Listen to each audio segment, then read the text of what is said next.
Chapter number 13, organic chemistry, especially called hydrocarbons. In chapter number 12, we have discussed about fractional distillation. This chapter begins with this fractional distillation. Why? Because all the organic compounds which we are using in our daily life, like diesel, petrol, fooding items, and many more, these are all the items contains of hydrocarbons. Except hydrocarbons, whatever the things are present in front of your sight, nothing is except hydrocarbons. If I talk about this whiteboard, this is also a hydrocarbon. If I talk about this marker, this is also a hydrocarbon. If I talk about the bench which you are sitting, that is also a hydrocarbon. So, without hydrocarbon, it is very impossible to think also in the earth that human being can live. If you don't have petrol in your vehicle, would you be able to run your vehicle? Similarly, you can see that without organic compounds, it is difficult to run a human being's life in the earth. So, organic compounds are very much important. Organic compounds component is just like LPG, diesel, kerosene, petrol, CNG, hydrocarbons, proteins, vitamins. These all comes in the hydrocarbons. Hydrocarbons has been divided into the three categories: alkanes, alkenes, and alkynes. Yes? Yeah, sure.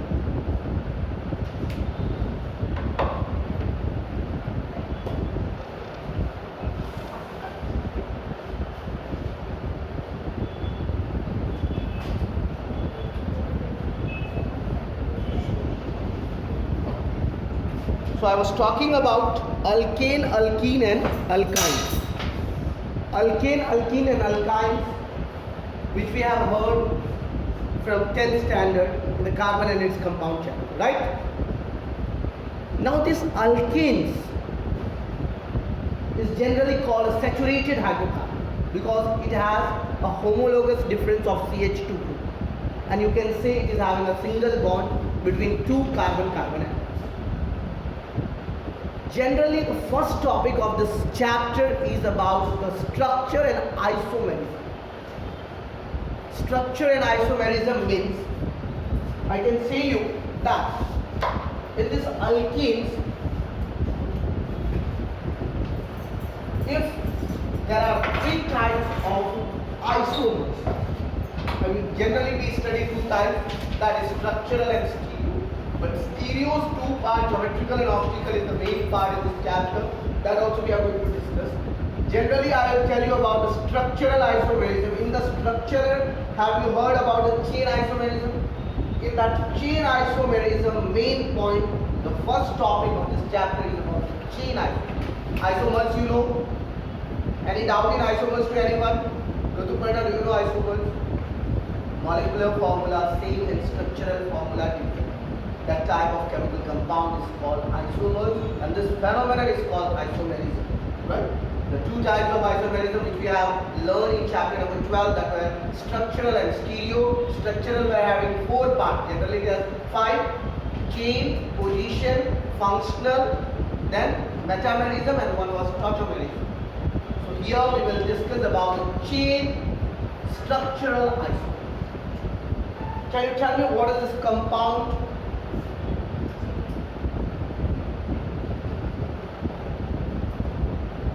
What is this compound name? Everywhere there is a hydrogen atom present on these tails of carbon. That is a covalent bond, saturated covalent bonds. What is this compound name? 1, 2, 3, 4, 5, 6, 7. 7 carbon is known as heptane. According to chain isomerism, you have to name as a normal, right? But so this carbon atoms you can replace wherever you like the chain structural atom. Just suppose in this 7 number of carbon atoms. If I replace this carbon atom here and I put that carbon atom here, this is also octet, no? Is it octet or not? Sorry, heptane. Is it heptane? 7 carbon atoms are there or not? I have just done, I have made one carbon and attached the two. So generally you call it the isohexane. Have you heard iso word? In the chapter number 12 I had informed you about that what is iso, what is neo and what is normal. We have discussed these things in 10th standard also, normal pentene, isopentene and neopentene. Have you heard? 5 carbon atoms in a straight line, it was called normal pentene. And when it was attached with the third carbon atom, one CH3 group, it was known as iso. And when on the middle of the carbon, everywhere CH3 group was attached, that was known as a neo. See, I am drawing the structure of normal pentene. 1, 2, 3, 4, 5. This carbon atom was known as normal pentene, right? And here 1, 2, 3, 4. And here there was one CH3 group. So this was known as isopentene. And this carbon, everywhere CH3 group are attached on all the 4 atoms. So this was known as neopentene. Have you remembered? Normal pentane, isopentane, neopentane. These are called the chain isomerism. Now, the first example of this chapter is that how much chain isomerism you can do of any hydrocarbon, saturated hydrocarbons. If I have talked about the heptane, I have done here, right? This is also a 7 carbon in which one is attached as a iso. So it is known as isohexane. If I attach 2 methyl group, I will make here only 5 carbon chains, 1, 2, 3, 4, 5. I attach here CH2, I attach here CH2. Can this be a chain isomerism of heptane? Yes or no? It can be or not? Yes? श्लोक, क्या इसको हम chain isomerism कह सकते हैं? Heptane का chain isomerism.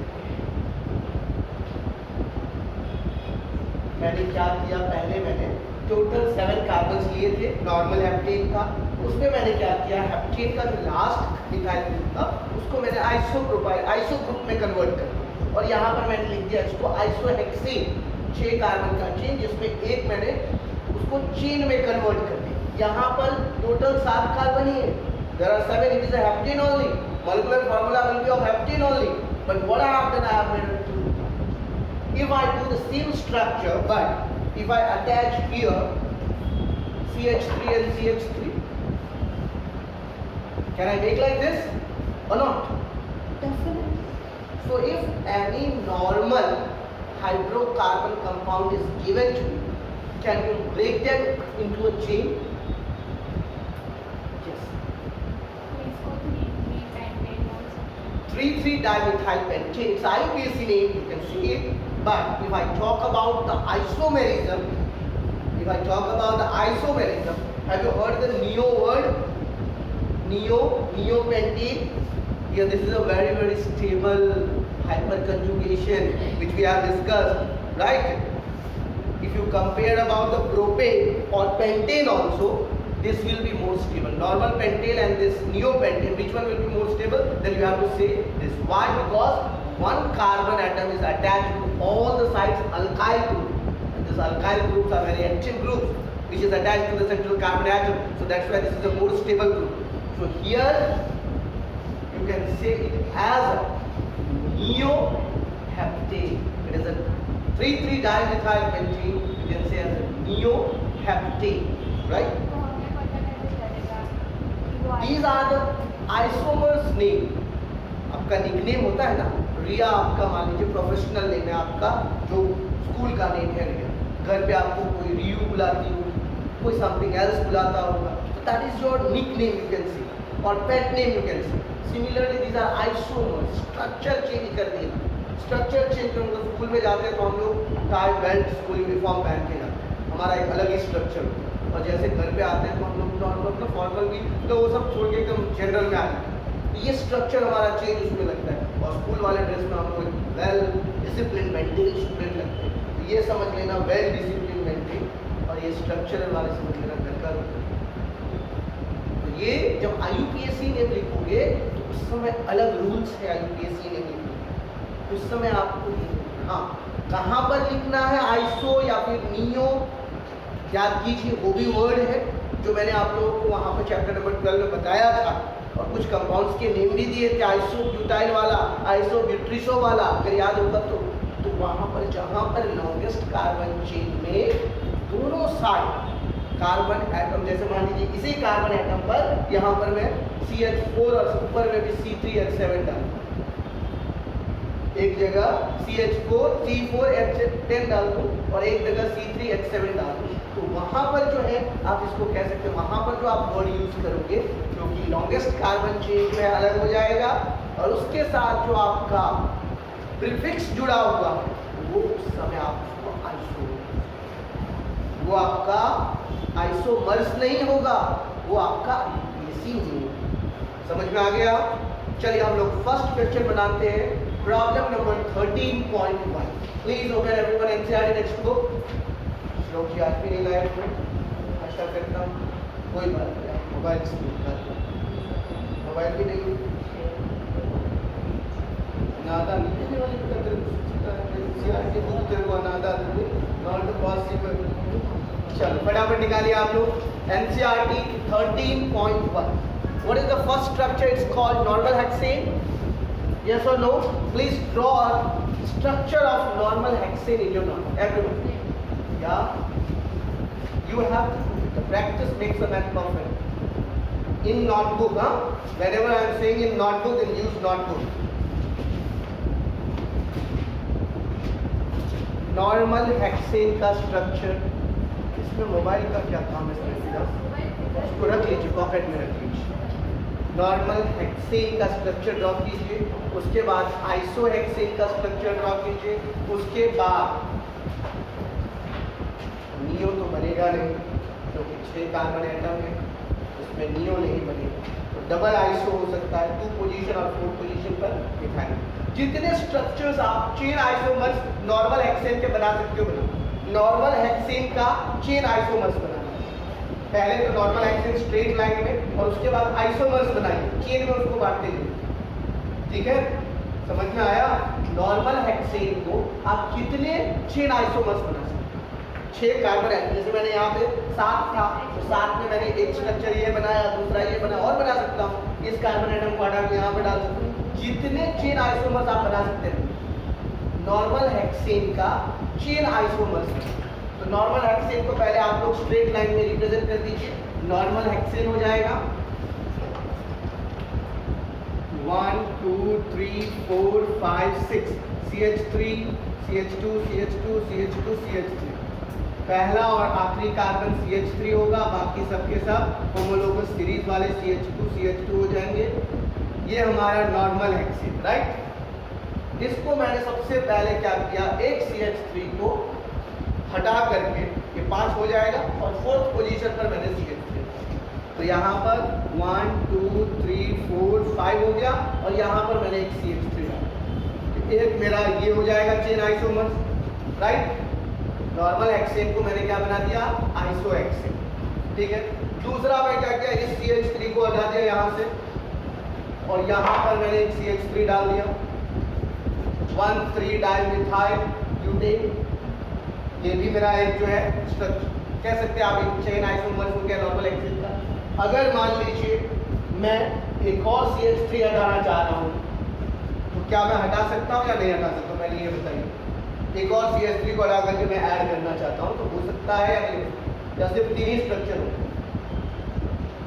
Normal hexane, iso hexane, और यहाँ पर 1,3 डाइमिथाइल या फिर जो भी 2,3 डाइमिथाइल ब्यूटेन। इसके अलावा स्ट्रक्चर्स हो सकते हैं, चेन आइसोमर्स नॉर्मल हेक्सेन के हो सकते हैं, यस और नो। 2,2 डाइमिथाइल मतलब आप कहना चाह रही हैं कि एक ही पोजीशन पर सर दोनों CH3 ग्रुप को डाल दीजिए, राइट, ये कहना चाह रही है, यस। ये भी हो सकता है। अगर मैं इसके अलावा सिर्फ 3 कार्बन एटम रखना चाह रहा हूँ, ऐसा मैं करना चाह रहा हूँ, तो क्या मैं कर सकता हूँ इसको, यस और नो? कर सकता हूँ ऐसा, क्यों नहीं कर सकता हूँ? 1 चेन आइसोमर्स का मतलब क्या होता है? What is the meaning of chain isomers? Chapter number 12 में हमने पढ़ा है ना चेन आइसोमर्स, या नहीं पढ़ा है? ऑलरेडी याद है? तुमने कहा था कि सर इसमें मत पढ़ाओ, नहीं है तो चलो चैप्टर नंबर 13 में अगर होगा ज्योमेट्रिकल और ऑप्टिकल आइसोमेरिज्म का सिस ट्रांस डेक्स्ट्रोलिवो याद आया? मैंने बताया था आइसोमर्स के type. Amaya, have you remembered? Chain isomers, positional isomers, functional isomers, metamerism and tautomerism. Tautomerism मैंने नहीं बताया था, सिर्फ metamerism मैंने बताया। और उसके बाद स्टीरियो में ज्योमेट्रिकल एंड ऑप्टिकल बताया था। ज्योमेट्रिकल में भी मैंने आप लोगों को सिस ट्रांस बताया था, ऑप्टिकल में डेक्स्ट्रोलिवो बताया था, मिरर इमेज बताया था। कुछ याद आया? सामने आईना रखोगे तो ऑटोमेटिकली याद आएगा कि मैं उस समय ध्यान नहीं दे रही थी। यहाँ पर क्या हम ये स्ट्रक्चर बना सकते हैं या नहीं बना सकते? क्योंकि एनसीईआरटी में नहीं बना, यही दिया आंसर ये। नॉर्मल हेक्सेन को क्या हम इस तरीके से रिप्रेजेंट कर सकते हैं चेन आइसोमर्स में? यस और no? No then why? Yes then also.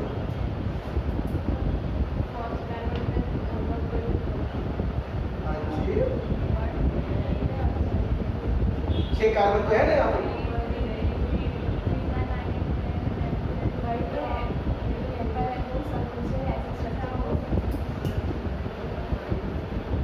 जी हम यार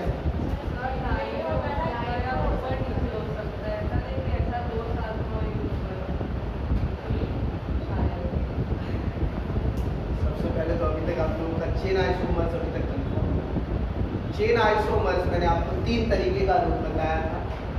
कौन कौन सा? एक नॉर्मल, दूसरा आइसो और तीसरा नीलो।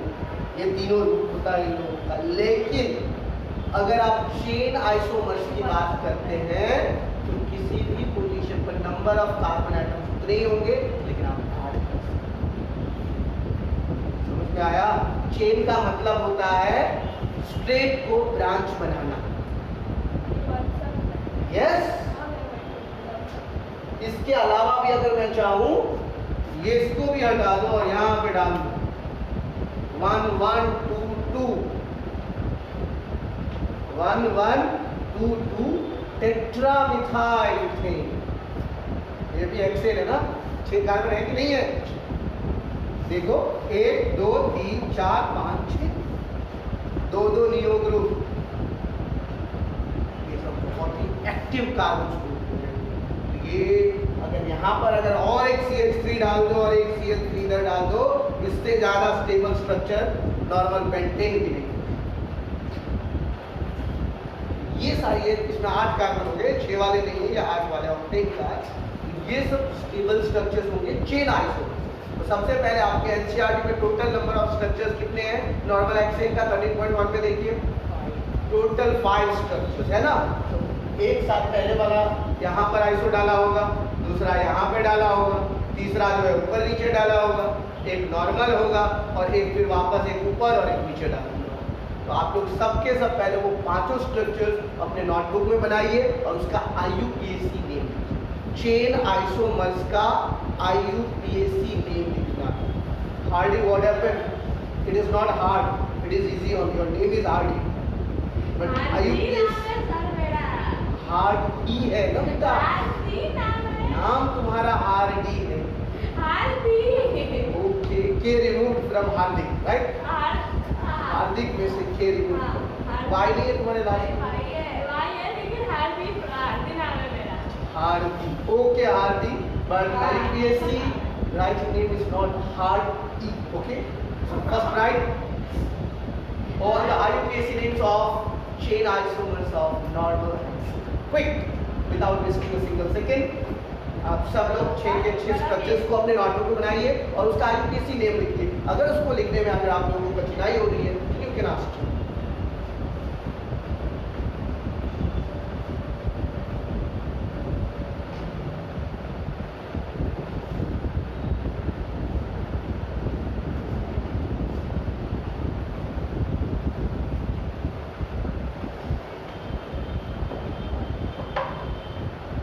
We are completed. All the 6 names. IUPAC also you have written. Now we are coming towards after understanding the chain isomer. इसके बाद आप लोगों का बहुत सारा स्ट्रक्चर है 38.2 में। आप लोग 38.2 का एक लंबा सा पिंक कलर का टेबल दिख रहा है आप लोगों को। वैसे तो जनरली हम लोग चेन आइसोमर्स की बात करें, अब यहाँ पर फंक्शनल आइसोमर्स भी होंगे, पोजिशनल आइसोमर्स भी होंगे, और ये सारे नेमिंग हम लोग को 1 to 1। फर्स्ट क्वेश्चन क्या है श्लोक जी? नाम बताइए। नाम पेंटेन 1-ऑल, राइट? मतलब आप कह सकते हैं पेंटानॉल, यही है पेंटेन 1, जिसको आप 1 पेंटानॉल भी कह सकते हैं। तो सबसे पहले ये आप समझ गए होंगे कि ये क्या है, फंक्शनल नॉर्मल पेंटेन। तो यहाँ पर 5 कार्बन का एक ग्रुप है 1 2 3 4 5, जिसमें फर्स्ट पोजीशन पर यहाँ पर OH ग्रुप। क्या हम इसके बदले यहाँ पर OH ग्रुप लिख सकते हैं? यहाँ पे लिख सकते हैं, यहाँ पे लिख सकते हैं, यहाँ लिख सकते हैं, कहीं भी लिख सकते हैं। तो अगर आप लोगों को इसका चेन आइसोमर्स बनाना, ये फंक्शनल आइसोमर है, यहाँ पर एक फंक्शन दिया हुआ है, इस 5 कार्बन में से किसी भी कार्बन एटम पर अगर आप लगाते हो फंक्शनल ग्रुप, उसका नाम हो जाएगा positional isomer. Remember the word positional isomer. Positional isomers में क्या होता है, फंक्शनल ग्रुप का पोजीशन चेंज होता है, जिसमें मैंने एक एग्जांपल दिया था अल्डिहाइड और कीटोन का, याद कीजिए। अल्डिहाइड और कीटोन में मैंने बताया था 3 कार्बन था, अगर आप लोग को याद होगा वो एग्जांपल था। यहाँ पर अगर इस फंक्शनल ग्रुप को मैं यहाँ पे ट्रांसफर कर दूं, मॉलिक्यूलर फॉर्मूला सेम रहेगा, स्ट्रक्चरल फॉर्मूला में डिफरेंट हो जाएगा और आपका फंक्शनल ग्रुप भी अलग हो जाएगा। इस टाइप के स्ट्रक्चर को फंक्शनल आइसोमेरिज्म कहा जाता है। याद कीजिए, जिसमें फंक्शन ही चेंज, पोजीशन क्या चेंज किया, पूरा का पूरा फंक्शन चेंज हो गया। यहाँ पे अल्डिहाइड था, यहाँ पे कीटोन हो गया। और पोजिशनल में मैंने कहा था अगर ये फर्स्ट पोजीशन पेंटेन 1-ऑल है, 2 पेंटानॉल, 3 पेंटानॉल, 1 पेंटानॉल, ऐसे हम लोग जो लिखेंगे तो इसको हम लोग क्या कहेंगे, पोजिशनल आइसोमेरिज्म। Got it? समझ में आया बेटा? तो अगर कोई भी straight normal functional group containing alkane दिया हुआ, अगर उसमें हमने पोजीशंस को चेंज किया, फर्स्ट के बदले सेकंड या थर्ड, क्योंकि फोर्थ पे डालोगे तो इस साइड से 2 हो जाएगा, राइट? और इधर से डालो इस साइड पे 2 हो जाएगा। तो यहाँ पर फर्स्ट पे डालो, थर्ड पे डालो, अप डाउन, जहाँ पे भी आप फंक्शनल ग्रुप को अटैच कर रहे हो वो पोजीशन आपको। दूसरा, अगर मान लीजिए ये फंक्शनल ग्रुप कंटेन वाला जो आइसोमर्स है, क्या इसका चेन आइसोमर्स बना सकते हैं? पहले आप पेंटेन 1-ऑल का chain isomers. Please start everyone in your notebook, do practice. Organic chemistry is a practice chemistry. Yes Prithviraj?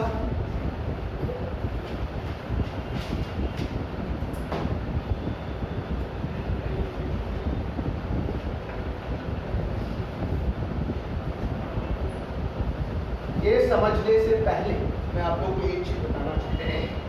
Alkane में से अगर हम लोग एक हाइड्रोजन को रिप्लेस करते हैं, कोई भी अल्केन है, अगर जनरल अल्केन मीथेन को हम लोग मीथेन CH4 को यहाँ पे हमने CH4 में से अगर हम एक हाइड्रोजन को यहाँ पर रिमूव करना चाहते हैं, तो रिमूव करने के लिए क्या करना पड़ेगा रिया?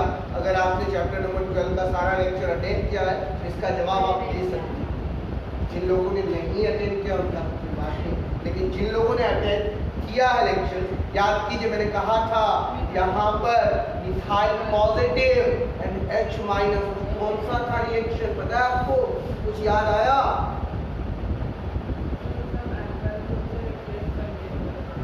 अल्काइल ग्रुप से कैसे ऑटोमेटिकली हाइड्रोजन तुम्हारा ऑटोमेटिकली रिप्लेस हो जाएगा अल्काइल ग्रुप लाओगे तो। बॉन्ड क्लीवेज याद आया?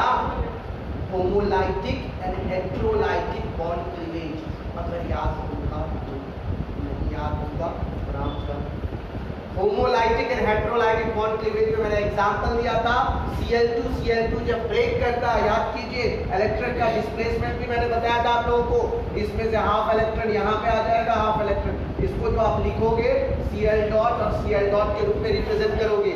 याद कीजिए होमोलाइटिक कोवैलेंट फिशन एंड हेटेरोलाइटिक में मैंने आप लोगों को यही बताया था कि अगर ये मिथाइल क्लोराइड है तो मिथाइल क्लोराइड में मैंने बताया था आप लोगों को ये CH3 पॉजिटिव चार्ज हो जाएगा, Cl माइनस मतलब ये पूरा इलेक्ट्रॉन इसके ऊपर में आ जाएगा। ये दो इलेक्ट्रॉन से जो बॉन्ड बने हुए हैं जिसमें क्लोरीन का अटैचमेंट कार्बन जो हुआ है वो दोनों इलेक्ट्रॉन क्लोरीन उसके पास ले लेता है, इसलिए उसके पास निगेटिव चार्ज होता है और इसको हम लोग याद कीजिए निगेटिव इंडक्टिव इफेक्ट भी कहते थे। पोलराइजेबिलिटी जो इंड्यूस होता था, ज़्यादा कार्बन होते हुए थे तो इंटरवीनिंग बॉन्ड्स पे क्या इफेक्ट पड़ता था, delta delta plus delta delta delta plus, बताया था या नहीं बताया था, सब भूल गए। तो यहाँ पर अगर आपको हाइड्रोजन एटम रिमूव करना है तो जनरली तुम्हारे NCERT में जो लिखा था वही अमेया ने कहा था कि सर कोई भी अल्काइल ग्रुप डालेंगे हाइड्रोजन रिप्लेस हो जाएगा, यही कहा था ना आपने NCERT में देख करके कहा होगा। तो यहाँ पर हाइड्रोजन एटम को रिमूव करने के लिए सुनो, हाइड्रोजन एटम को रिमूव करने के लिए अल्काइल ग्रुप जो डालोगे तो अल्काइल में तुम्हारा पॉजिटिव कार्बन के ऊपर में होना चाहिए ताकि वो रिएक्टिव होगा और हाइड्रोजन को रिप्लेस करके यहाँ पे वो by removing hydrogen atom and adding alkyl group तो यहाँ से H माइनस होगा और CH3 प्लस होगा। ये प्लस का मतलब क्या हुआ पता है, ये प्लस का मतलब क्या हुआ,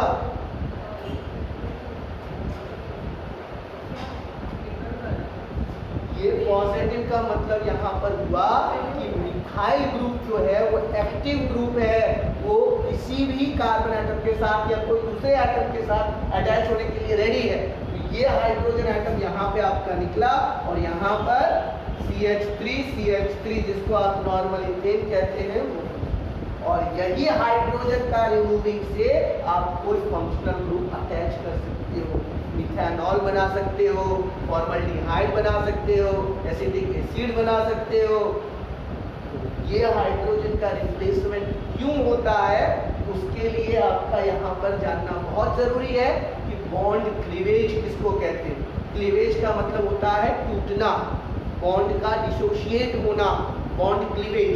बॉन्ड जो टूटेगा उसमें इलेक्ट्रॉन्स कौन से साइड शिफ्ट करेंगे, किसके ऊपर पॉजिटिव चार्ज आएगा, किसके ऊपर नेगेटिव चार्ज आएगा। तो मैंने बताया था आपको दो इलेक्ट्रॉन से एक बॉन्ड बनता है, बताया था या नहीं बताया था, जिसमें हाईली इलेक्ट्रोनेगेटिव एलिमेंट जो होगा जिसके अंदर पोलैरिटी होगा उस साइड को बॉन्ड अपने ऊपर ले लेगा और उसके ऊपर में नेगेटिव चार्ज आ जाएगा, और जहां से इलेक्ट्रॉन लूज हुआ उसी को हम लोग इलेक्ट्रोफाइल्स बोलते थे, और जहां पर इलेक्ट्रॉन गया है उसी को न्यूक्लियोफाइल। याद आया कुछ? न्यूक्लियोफाइल का मतलब न्यूक्लियस के ऊपर में एक नेगेटिव चार्ज ले लिया, और मैंने बताया था जनरल पहचानने का तरीका, उसके पास या तो लोन पेयर होगा या नेगेटिव चार्ज होगा, और इलेक्ट्रोफाइल पहचानने का तरीका जिसके ऊपर में पॉजिटिव चार्ज होगा या इलेक्ट्रॉन डेफिशिएंट कंपाउंड होगा तो उसको आप इलेक्ट्रोफाइल कह सकते हैं। तो यहाँ पर हमने एक हाइड्रोजन एटम को रिप्लेस किया और इथेन बनाया। इसी तरीके से कोई भी फंक्शनल ग्रुप जो होगा, जिस फंक्शनल ग्रुप में एक हाईली इलेक्ट्रोनेगेटिव एलिमेंट जैसे अल्कोहल है, तो अल्कोहल का फंक्शनल ग्रुप क्या होता है? OH होता है, लेकिन जनरली OH माइनस हम लोग लिखते हैं। याद है क्यों लिखते हैं वो पता है? नहीं है? OH माइनस क्यों लिखते हैं मैंने बताया था, अगर याद होगा आप लोगों को, वाटर जो है डिसोशिएट होता है H प्लस और OH माइनस के रूप में, याद है? अब ये OH माइनस जो है जिसका हाइड्रोक्सी भी आप बोलते हो, एक अल्कोहल फंक्शनल ग्रुप भी, और हाइड्रोक्सी ग्रुप के ऊपर में नेगेटिव चार्ज होता है। ये नेगेटिव चार्ज होने का मेन रीजन ये था कि देखिए ऐसे आपका वाटर का स्ट्रक्चर होता है, यहाँ पर हाइड्रोजन जो है अपना इलेक्ट्रॉन इस ऑक्सीजन के जो दो लोन पेयर है उसको यहाँ पर ये ट्रांसफर करेगा H प्लस, और ये OH जो है आपका माइनस। समझ में आया? H प्लस और OH माइनस क्यों होता है, हाइड्रोक्सिल ग्रुप क्यों होता है? तो इसी तरीके से कोई भी फंक्शनल ग्रुप को आप अटैच कर सकते हो और उसका IUPAC नेम लिखना है। तो हमारा टेबल नंबर 13.2 में I think more than 10 IUPAC name compound का स्ट्रक्चर बना दिया है, और आप लोगों को लिखने के लिए कहा है और उसमें पता करना है कि कौन सा functional. Let's start table 13.2. Everyone will make that structures in the notebook and you have to write the name of that. Got it? Hardi. Yes?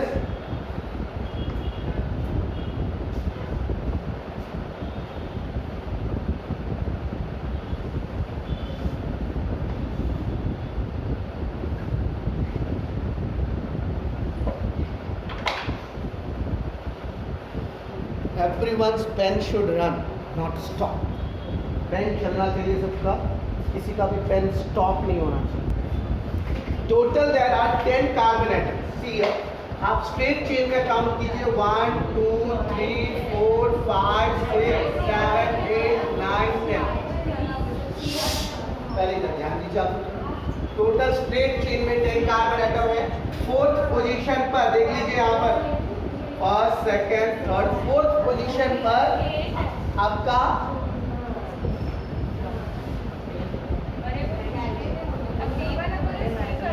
कौन सा क्वेश्चन था बेटा? सी वाला. अच्छा चलिए पहले सी वाला हम लोग कर लेते हैं, उसके बाद सी वाला करेंगे. तो पहले देख लीजिए सी वाला question 13.1 table question number C. Fourth position पर आपका देख लीजिए क्या कौन सा ग्रुप दिया हुआ है? CH और CH3 ट्वाइस. तो हम लोग क्या ऐसे लिख सकते हैं? CH3 एक बार इधर और दूसरी बार इधर, CH3 ट्वाइस हो गया. और फिफ्थ पोजीशन पर आप देख लीजिए यहाँ पर एक CH है और इधर एक CH3 है और इधर CH2 और ये CH. राइट, ऐसे ही है. तो आप सबसे पहले आप काउंटिंग कहाँ से करोगे इसका? 13.1 का सी वाला क्वेश्चन थोड़ा ध्यान से देखें. सब लोग यहाँ पर ध्यान से देखें तो समझ में आएगा. तो अब यहाँ पर देख लीजिए, अगर हम यहाँ से काउंट करते हैं तो फिफ्थ पोजीशन पर ये ग्रुप आता है और यहाँ से काउंट करते हैं तो फोर्थ पोजीशन पर ये ग्रुप. तो जहाँ से पहला अल्काइल ग्रुप नजदीक पड़ेगा वहाँ से काउंट करेंगे. 1 2 3 4 5 6 7 8 9 10. टोटल कितने कार्बन? 10. अगर इधर से भी आप काउंट करते तो 10 ही होगा, इसलिए 10 वाला जो लॉन्गेस्ट चेन है उसको काउंट करें. फोर्थ पोजीशन पर हमारा आइसोप्रोपाइल ग्रुप है. याद है आइसोप्रोपाइल ग्रुप? नॉर्मल प्रोपेन ऐसे होता था और आइसोप्रोपेन को इस तरह से आप कर दीजिए, हो गया आइसोप्रोपेन. राइट है. अब आ जाइए इस ग्रुप का. इस ग्रुप में याद कीजिए आप लोग प्राइमरी अल्काइल, सेकेंडरी अल्काइल और टर्शियरी अल्काइल. याद है अगर हम लोग एक कार्बन के ऊपर में 4 हाइड्रोजन है, इधर एक अल्काइल ग्रुप जुड़ा हुआ है, इसको प्राइमरी अल्काइल कहा जाता है. दोनों साइड जुड़ा हुआ है सेकेंडरी अल्काइल, तीनों साइड जुड़ा हुआ है टर्शियरी अल्काइल. तो यहाँ पर जो ग्रुप है आपका, इस कार्बन पर ये तो एक आपका स्ट्रेट चेन हो गया, एक कार्बन अल्काइल ग्रुप इधर और दूसरा अल्काइल ग्रुप इधर. तो ये जो ब्यूटाइल होगा वो सेकेंडरी ब्यूटाइल होगा. तो इसका जो आप नाम लिखोगे 5 सेकेंडरी ब्यूटाइल. और उसके बाद फोर्थ पोजीशन पर आपका कौन सा है? आइसोप्रोपाइल. और टोटल कितने कार्बन है? 10 कार्बन को क्या कहते हैं हम लोग? समझ में आया? यस और नो. और दूसरा क्वेश्चन अनादा का था, क्वेश्चन नंबर 2 बी वाला ना. आ गया. अब ये वाला समझने से दोनों समझ में आ गया. ये आपको समझ में आया? आपने यही नाम लिखा था. Very good. Now Riya is perfect for is your very नाम. यस, ये अगर तुमने खुद से बिना देखे लिखा then really I am saying you that you are perfect. अगर देख के लिखा देन यू आर. जिन लोगों ने ये नाम बिना देखे लिखा है क्योंकि ये इससे आपको समझ में आता है सेकेंडरी वर्ड कहाँ यूज करना. अगर मैं यहीं पर एक CH3 डाल दूं, बताइए क्या नाम होगा? कोई बता सकता है? What will be the name of this compound? Here I have just add one CH3.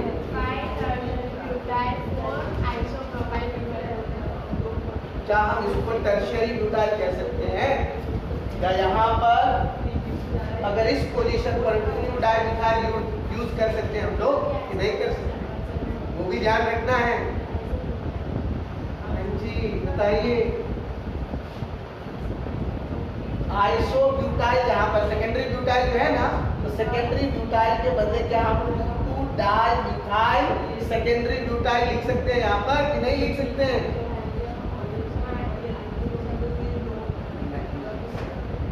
यहाँ पर आपको टर्शियरी ब्यूटाइल यूज करना है. क्यों use? Yes you are right, but you don't know why you are right ना. That thing you should know ना. why you are using tertiary? Because this is not our main carbon chain. It is on the 5th position, and on the 5th position here this is your one alkyl group, here primary, secondary, and this one is your tertiary. So that's why here we have to use 5 tertiary butyl, 4 isopropyl. Got it? The word why you are writing the names in the IUPAC, that knowledge, because sometimes what happens, the position changes and something different. Primary alkyl group is given, then you don't write primary, you directly write that alkyl group name.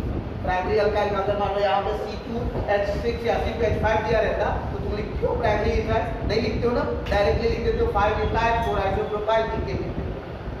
कहाँ पे primary, secondary और tertiary word use करना है, that knowledge. चारों के चारों question आप लोगों का सॉल्व हो गया। 13.1 टेबल का या 4th वाले में डाउट है, डी वाले में देखिए थोड़ा। यस बता बोलिए। यहाँ पे CH3 नहीं है, यहाँ पे मेरे क्वेश्चन नहीं है, बोलिए ये ऐसा जी बराबर। Good question. देखिए यहाँ पर थोड़ा मेंशन कीजिए आप लोग। यहाँ पर अनादा का कहना है क्या सर, हम 4th आइसोप्रोपाइल आगे नहीं लिख सकते। सबसे पहले मैं आप लोगों को बता दूं, सेकेंडरी ब्यूटाइल और आइसोप्रोपाइल हमने आगे पीछे किया, जबकि 4th पोजीशन पहले था और 5th पोजीशन बाद में था। यहाँ पर जब भी आपका अगर 6th पोजीशन पर भी सेकेंडरी या टर्शियरी कोई अल्काइल ग्रुप रहेगा तो उसको आप 6th पोजीशन पर भी अगर आपका रहता सेकेंडरी या टर्शियरी कोई भी ग्रुप तो उसको पहले लिखोगे, आइसो को पहले लिखोगे। हाँ, अगर यहाँ पर भी आपका सेकेंडरी ग्रुप रहता तो आपको यहाँ पर 4th पोजीशन सिंस यहाँ पे आइसो वाला ग्रुप है, इसीलिए यहाँ पर आइसो वाले को हमने बाद में लिखा है और प्राइमरी, सेकेंडरी एंड टर्शियरी वाले ग्रुप को पहले। समझ में आया? जब भी यहाँ पर आपका alphabetical order, it is not a primary alkyl group, so you can write according to the alphabetical order. Here it is a primary, secondary and tertiary group, so that's why you have to mention the secondary butyl as the first, then you have to mention to the iso group, and then you have to write normal parental chain. D वाले question में क्या doubt है? ये लंबा है, बहुत लंबा है। चलिए लाइए फटाफट डी वाला क्वेश्चन क्या है उसको हम लोग रिप्रेजेंट करते हैं। क्या है श्लोक डी वाला question? CH3 CH2 CH2 CH CH और CH2 ऐसा है, सीधे CH2। ओके, यहाँ पर CH और CH2 है ना, या सीधे सीधा CH2 है ना? ओके, और इसके नीचे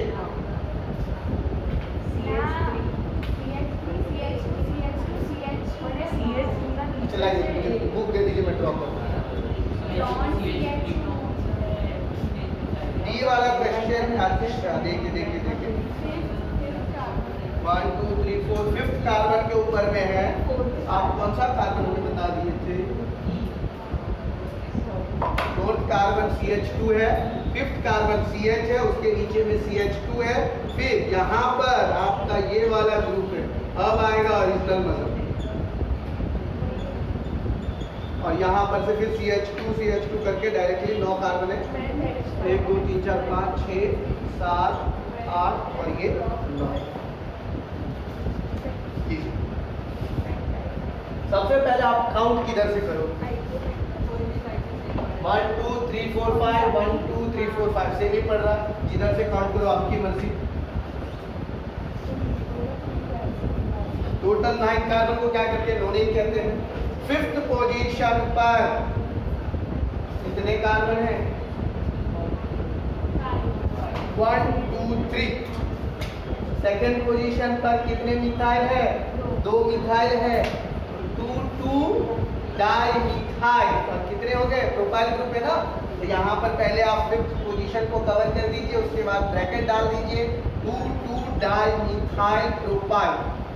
या प्रोपेन, 2,2 डाइमिथाइल प्रोपेन, इस ग्रुप का नाम हो गया। मतलब आप इस अल्केन के अंदर में दूसरा अल्केन ग्रुप है, इसीलिए इसको हम ब्रैकेट के रूप में लिख रहे हैं 2,2 डाइमिथाइल प्रोपेन। उसके बाद जो हमारा नाम है सीधा सीधी डाल दीजिए नोनेन।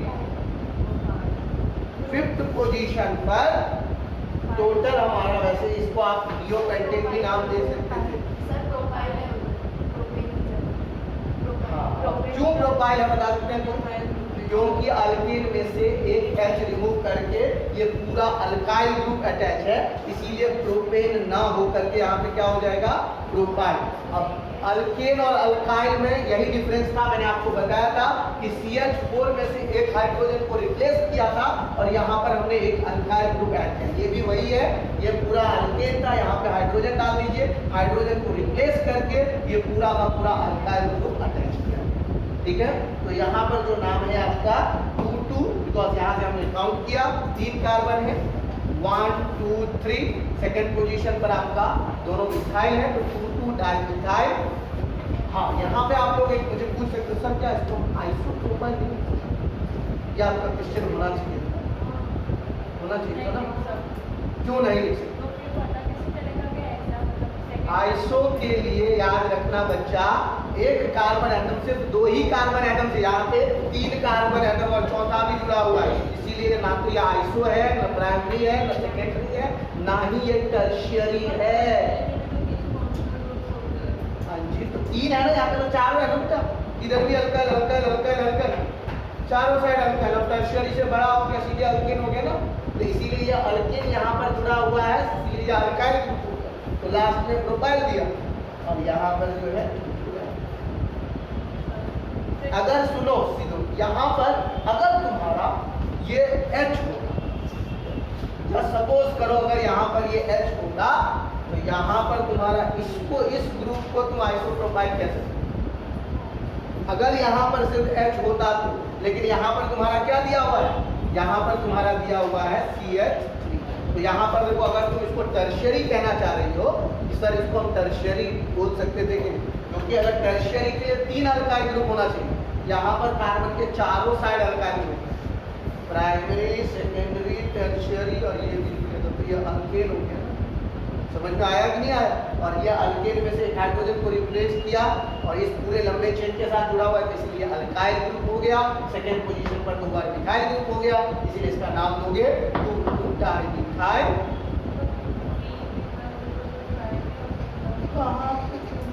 अरे काउंटिंग तुमने यहाँ से किया ना बेटा, तो 1 2 3 हो गया ना, तो 3 कार्बन एटम को प्रोपेन कहते हैं, एक रिमूव किया तो propyl, 2,2 dimethyl propyl. 5th position पर था और टोटल 9 कार्बन है। ई वाला बना तुम लोगों से क्या नहीं बना? ई वाला भी थोड़ा लिटिल बिट डिफिकल्ट था, लिटिल बिट, लेकिन तुम लोग अब होशियार हो गए हो तो आपको डिफिकल्ट नहीं मानते। ई वाला बना तुमसे, तो मैंने ध्यान देखिए सच्ची वही दिखाया था तुमने, या डी वाला दिखाया? शिव जी पूरा यूपीएससी कंप्लीट 13.3 देखिए, कुछ क्वेश्चन हो गया यूपीएससी ने 13.3 वही है ना बेटा, यूपीएससी ने लिखना है, कुछ कंपाउंड्स के स्ट्रक्चर्स नहीं दिए हैं, खाली वो CH2 फॉर्म में दिया हुआ है। देख लीजिए तो वो चारों में से आपको कोई डिस्टर्ब है 13.3 में, क्या 13.3 यूपीएससी नॉमिनेशन में कोई डिस्टर्ब होगा आप लोगों को? फटाफट एक बार ट्राई कीजिए, अगर नहीं होगा तो आगे बढ़ेंगे, और अगर होगा तो उसका स्ट्रक्चर बनाएंगे। जल्दी से 13.3 प्रॉब्लम 13.3। यस हमें और शट डाउन प्लीज टेल, यहाँ पे कंफ्यूजन अभी भी है, सॉल्व हो गया? ओके कम स्टार्ट। 13.3 देख लीजिए क्या डाउट है रिया जी। फर्स्ट सेकेंड आप लोग इजीली बना लोगे, लेकिन फोर्थ वाला जो है, जो हार्डी का डाउट है, तो सबका फर्स्ट भी नहीं हो रहा, कब बात करें? फर्स्ट का क्वेश्चन क्या बेटा? CH3 all thrice, CH2 CH3 all thrice, यही है ना? इसमें क्या नहीं आ रहा बेटा? देखिए कार्बन हो गया 3 है, इधर भी CH3, इधर भी CH3, इधर भी CH3 हो गया। इसके बाद CH2, उसके बाद ये कार्बन, इधर भी CH3, इधर भी CH3, इधर भी CH3, बराबर। देखो यहाँ 1 2 3 4 5 2 2 ओके या नहीं?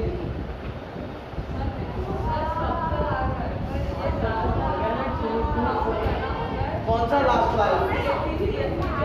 ये 3 वाला नहीं, इसको स्ट्रेट लाइन में काउंट कर लो, ऊपर नीचे को काउंट करना, ऊपर नीचे को काउंट करना। ये थर्ड वाला जो CH3 है ना, वो स्ट्रेट लाइन में आ जाए। तो टोटल तुम्हारे पास 5 पैरेंट चेन हो गए। देख इधर ऐसे ये तुम्हारा फंक्शनल ग्रुप था।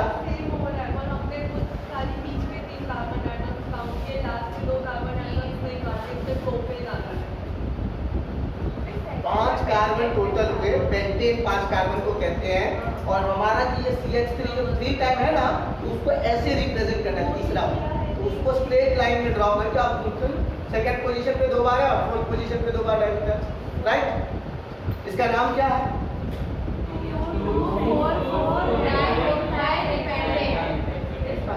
टेट्रा डाइनेट, 2 को डाई, 3 को ट्राई, 4 को टेट्रा, 2 2 4 4 टेट्रा मिथाइल पेंटेन, बराबर। सेकंड वाला हो गया, तो थर्ड वाला फिर मैं चालू सेकंड। बोलिए क्या है सेकंड का क्वेश्चन? CH3 हॉट वाइज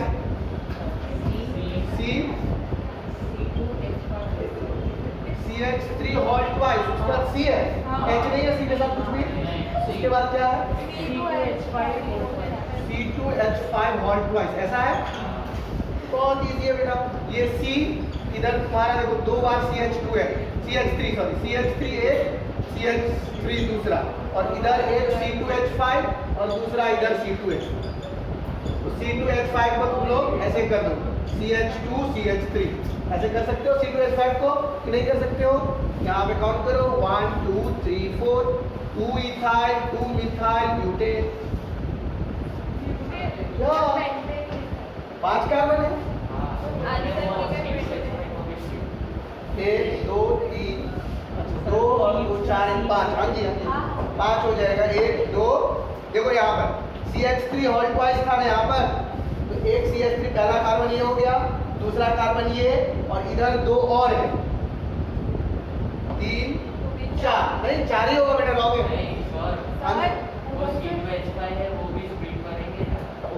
ये कह रहे हो ना, तो ये हमारा CH2 और CH3। अब टोटल काउंट कहाँ से काउंट कर रहे हो?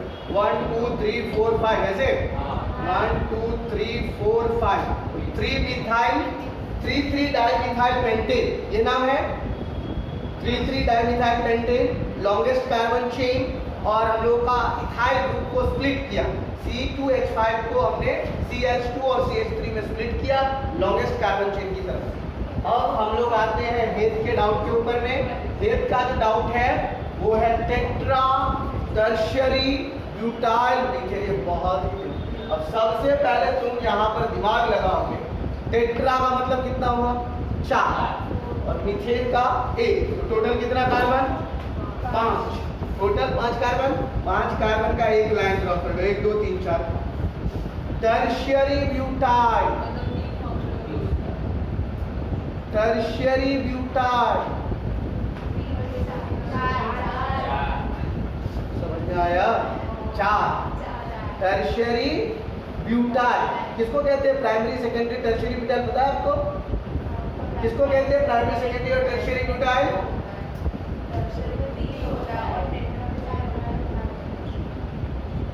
CH3 CH3 CH3 CH3, इसका कॉमन नेम क्या हो जाए? कॉमन नेम बताओ फटाफट। अभी जस्ट इसका स्ट्रक्चर में ड्रॉ किया था कुछ देर पहले, फर्स्ट वाला जो था ऐसा ही था ना, टेट्रा मिथाइल पेंटेन, है ना? 2 2 4 4 टेट्रा मिथाइल पेंटेन। देखो थर्ड में आंसर में क्या दिया हुआ है?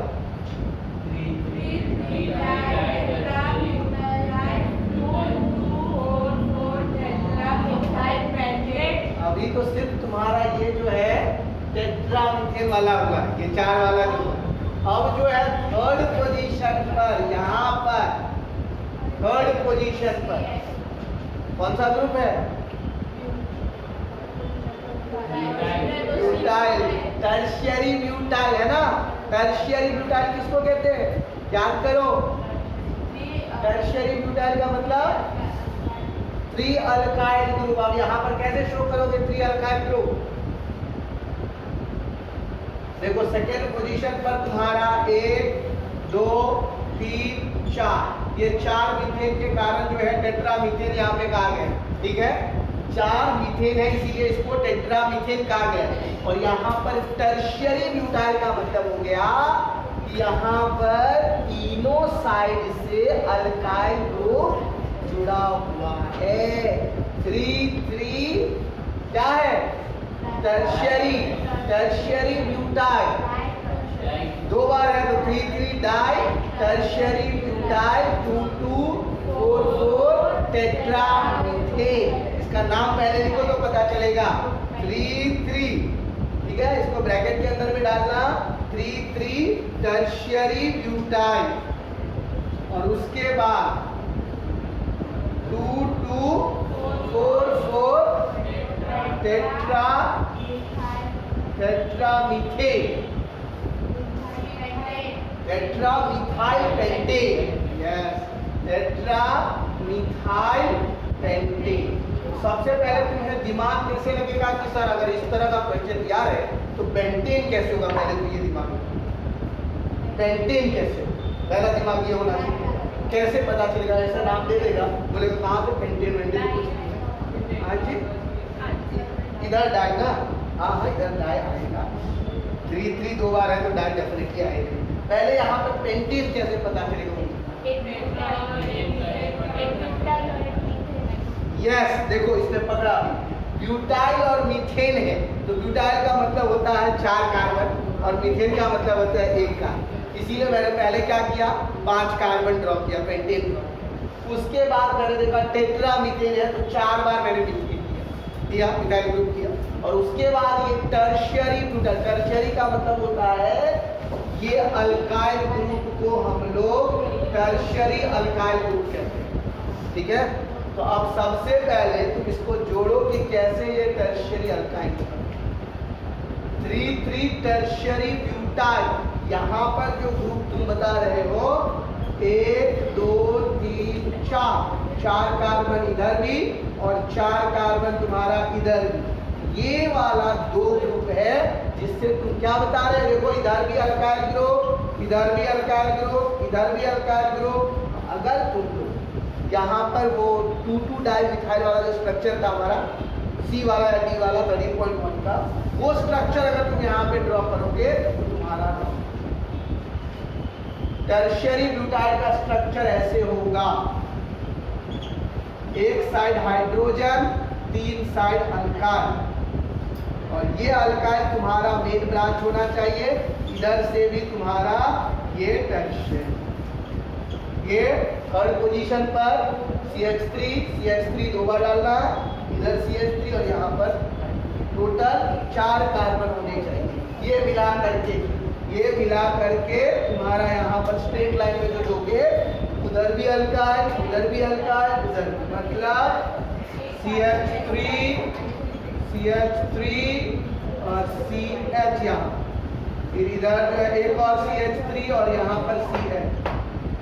इसका नाम टर्शियरी ब्यूटाइल को ड्रॉ करने का पूरी स्ट्रक्चर। 1 2 3 4 5। सेकेंड पोजीशन पर CH3, फोर्थ पोजीशन पर CH3।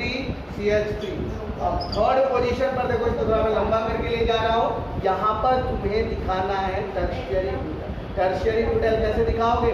तीनों साइड से अल्काइल ग्रुप, मतलब 1 2 CH3।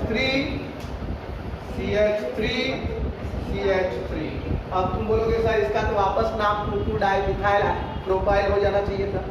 बोलोगे या नहीं बोलोगे?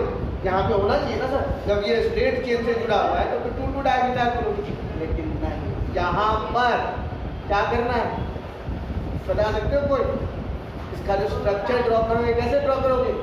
टर्शियरी ब्यूटाइल जो है, टर्शियरी ब्यूटाइल का मतलब यहाँ पर देखो एक कार्बन के एटम के साथ जुड़ा हुआ है, 2 3 4 एटम जुड़ गया तो फिर टर्शियरी नहीं कहलाएगा। इसीलिए यहाँ पर जो है तुम्हारा सिर्फ हाइड्रोजन है, ठीक है, यहाँ पर सिर्फ हाइड्रोजन, ऊपर में भी CH3 और इधर, समझ में आ गया। Tertiary 3 tertiary butyl, 2,2,4,4 tetra methyl pentane. समझ में आया या नहीं आया? जो डी वाला बना लिया समझ जाओ कि मेरा पार्ट IUPAC का। डी वाले में सबको ये सी वाला था, डी वाला समझ में आया? आप लोगों को घर पर IUPAC का प्रैक्टिस करना। बोलोगे सर कहाँ से क्वेश्चन प्रैक्टिस करें? एक्सरसाइज। सेम चीज एक्सरसाइज में भी दिया हुआ है, तो जहाँ तक टॉपिक कंप्लीट होता है वहाँ तक एक्सरसाइज कंप्लीट, तो ऑटोमेटिकली प्रैक्टिस भी हो जाएगा, सीख भी जाओगे और बनाने में भी मजा आएगा। राइट? एक्सरसाइज में कोई क्वेश्चन है या नहीं?